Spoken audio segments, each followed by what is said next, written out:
Hey guys, welcome back to another episode of the Mind Muscle Connection podcast. Today is a solo episode, and I have a topic I want to dive into, and that's around understanding your body and why that is more important than searching for the quote unquote magic training or nutrition plan. But first, before I do that, I just want to lead you to my free body recomp checklist. So, again, if you're curious about what a body recomp is, how to do it, the two types of body recomp, why it's important, and then 10 things that will actually help you achieve an improvement in your body composition, then my free checklist is for you. The link to that is in the show notes, so go check that out. All right, with that out of the way, let's dive into today's topics. Yeah, what I want to talk about today, all right, what are some things that we do inside the Performance Recomp Method, which is my one-on-one high touch point coaching offer. And really, again, the Performance Recomp Method is basically the methodology that I use in terms of body comp change, health change there, right? And so one of the most important things that I do that I've realized here with this is helping clients understand their unique body and their current physiology, okay? It's understanding their unique body, but then also where they're currently at. And when you can understand your body better and what happens when you do certain things and how the things that you do impacts how you feel, how your body may respond, how it may not respond, people end up like you stop searching for that magic training program or macro setup or whatever thing is hot in the fitness space right now. Okay. So that's the first thing it's going to do is when you can understand this, you're not going to be like, oh, this person's doing this, I need to go try that now. When you understand your body, you'll know why that may work for you and why that may not work for you. And it's not just, oh, hey, that person's doing that, maybe I need to go and try this thing. But you also feel more in control of your results in your body, right? To me, that's the biggest thing is like you feel like you're in control. I just feel like a lot of people when they are hopping around like that, it's one, they just don't understand really how their body works because they've never really taken the time to do that. It's just all, hey, again, what's this person doing? It's all macro focused, just trying to get leaner, whatever it may be. People just focus on those things and they don't really focus on listening to their body. I think that's a skill that's most people in the world do not have. We're completely ignorant to what our body needs and signals that our body is sending. And it ultimately comes down to our modern environment, right? I think our modern environment wrecks that, our ability to do that, because there's a lot of layers to this, but not only do we have the food environment where a lot of the foods that are out there, they basically hijack our brain, right? Where it's like there's this mismatch, there's this dysregulation of your appetite cues, your hunger cues, your satiety cues. That gets hijacked by these types of foods, right? So there's that. And then you have this like just constant stimulation of things that you can do to where now you never really get to sit with yourself and see what your body needs, right? Any sort of uncomfortable feeling, we have the ability to get out of that as quickly as we can, which in turn, that leads to a lot of issues down the line, right? So we just have this kind of mismatch here where people are one, there's certain things that then on top of it, from a movement perspective, we don't really have to move very much, and that can mess with your appetite regulation. There's just a lot of dysregulation going on. And then another one that came to mind as I'm thinking about this, circadian dysregulation, right? The light environments, when we eat our meals, like sleep, like sleep's not as, it's just impacted because of the light environment and just everything that we do as well too, right? Being indoors, again, the meal timing thing, constantly being stimulated. Like these are things that lead to dysregulation of this. And because of that, we are not good at listening to our body. We're not good at knowing why certain things happen to us based on our inputs. And so for me, this is one of the biggest things that I want to work on with clients is you need to understand what's going, like one, we need to get things in line to what your body naturally likes, because that's going to lead to less dysregulation. But also if we can pay attention to things more, you can start to put two and two together. Oh crap, when I do this, that happens. And then that's why I can't stay on track. If I work on that, now I'm going to be in control of what happens. And also, when you do that, now like when I make this choice, this is how I'm going to feel tomorrow, or this is how I'm going to feel afterwards. And so now I'm going to avoid that, or I'm just going to handle it a lot better versus like, why am I always hungry? Why do I always feel this way? It's not my fault. It's my body's messed up. And that's typically where people fall. And then this leads to people jumping around from thing to thing. Oh, this person does that, I'm going to go do that. And again, people don't understand their unique physiology and their body, and they get themselves into trouble. And so for me, I was trying to think about this, like this falls under my mindset pillar, right? Because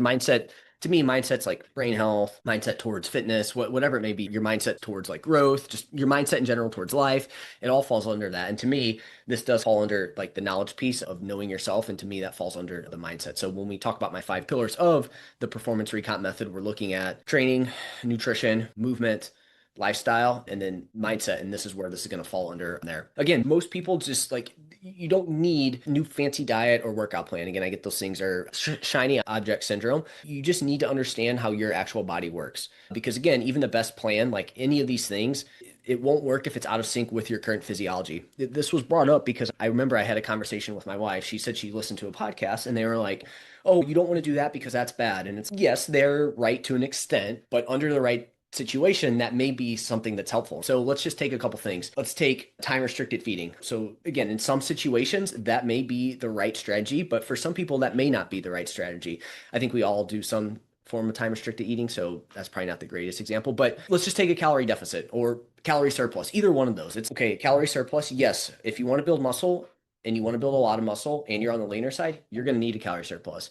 You don't want to build a ton of muscle, you already have a decent amount of body fat, like you don't need to be in a calorie surplus, right? So there's certain tools that are going to be helpful, certain supplements that are going to be helpful for certain people, but we have to understand where we're currently at and we have to understand our body as well too. Again, when you don't understand how your body works, you're going to constantly push too hard when you should be recovering, right? Again, if you don't understand what's going on, you're just going to keep pushing. Why am I not seeing results? I just need to do more. But you're not understanding what's going on. You're going to feel confused by hunger signals or fatigue. So again, it's like, why am I always hungry? Man, I just got super hungry during this time. So that's why I ended up eating more. And then that led to more issues. And then now you're not in the deficit that you want to be in or there. Or again, understanding like, hey, last night I didn't get great sleep. I'm under a lot of stress. Now I'm super hungry today. And again, now you think that there's something wrong with you, but really it's, hey, we need to manage that thing there. You're going to wonder why you're not seeing change despite putting in the work, right? Because it's, hey, I'm working hard, I'm doing the things, I'm training hard, I'm tracking my calories. Why am I not seeing the change that I want to see? We're not listening to our body. We don't understand what's going on.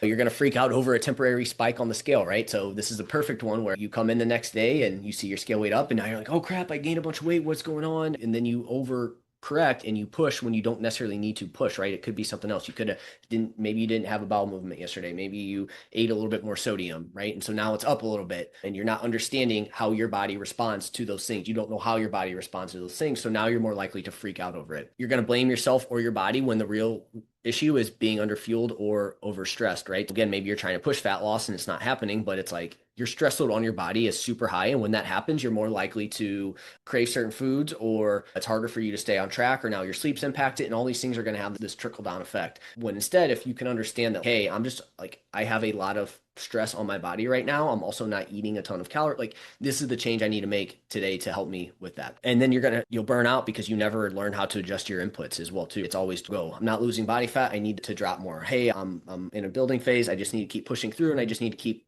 eating more calories. Like we need to understand what's going on and you need to understand your body so you can make those adjustments based on what's going on. Right? And again, you're going to chase surface level results instead of building lasting change. Yeah, you could push through all these things and you could do it. You don't necessarily have to have like you could just literally willpower your way through.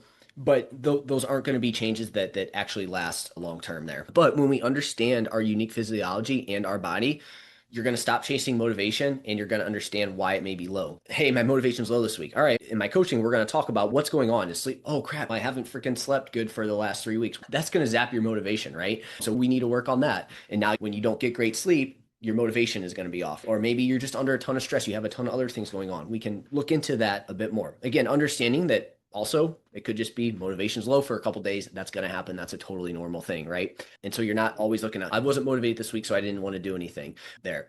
You stop blaming your slow metabolism or hormones. You understand that, oh, so the things that I'm doing are going to impact those things. And I need to look into that more to see what is going on. Or understanding that during the menopausal transition, like things are going to change a little bit. It's not that you can't make change. It's just we have to be smarter with what we're doing. We can't just push through and, hey, you didn't lose weight this week. All right, let's drop our calories more. And that leads to that vicious cycle, right? There. You stop looking at what others are doing, right? You're not always looking at, oh, this person did that person did this. Like you understand, hey, this is my unique physiology. This is my body. This is what I need to do in this situation. Again, you stop chasing the next best thing only to be frustrated. I'm not seeing results. I'm going to go see what this person's doing. You stop cycling through program after program or diet after diet and maybe seeing a little bit of results for a period of time. And then you go back to what you were doing or you hop to the next thing. And so again, you stop cycling through things time after time, seeing a little bit and then transitioning off a bit. And you start working with your body, not against it. And again, that's where I see most people when they come to me and just in general is they're working against their body versus with their body. And usually working against their body is, again, ignoring what their body's telling them and just pushing through and just willpowering their way through everything. That's typically what happens when we do that. Again, there's plenty of strategies that can work, and we have an idea of which ones may be better than others based on research. But the key is figuring out which one makes the most sense for you at this moment based on your physiology, your lifestyle, and your current state. Okay. Again, let's talk about the surplus, the deficit, time restricted eating, certain supplements, certain training programs, high versus low volume, a lot of cardio, not a lot of cardio, more hit, less hit, like all these things. Certain things will work in general, some won't, or maybe some things aren't as great. Again, certain diets, but again, it's figuring out what makes the most sense for you with where you're currently at. And again, knowing how so not only that, but then knowing how your body responds to the inputs you give it, again, is going to be the foundation of consistent, repeatable progress, because when you understand your body, you're in control of your results, right? Again, it's not just about willpower or discipline. It's about learning to how to listen, adapt, and think critically so you can stop guessing and start making decisions with clarity.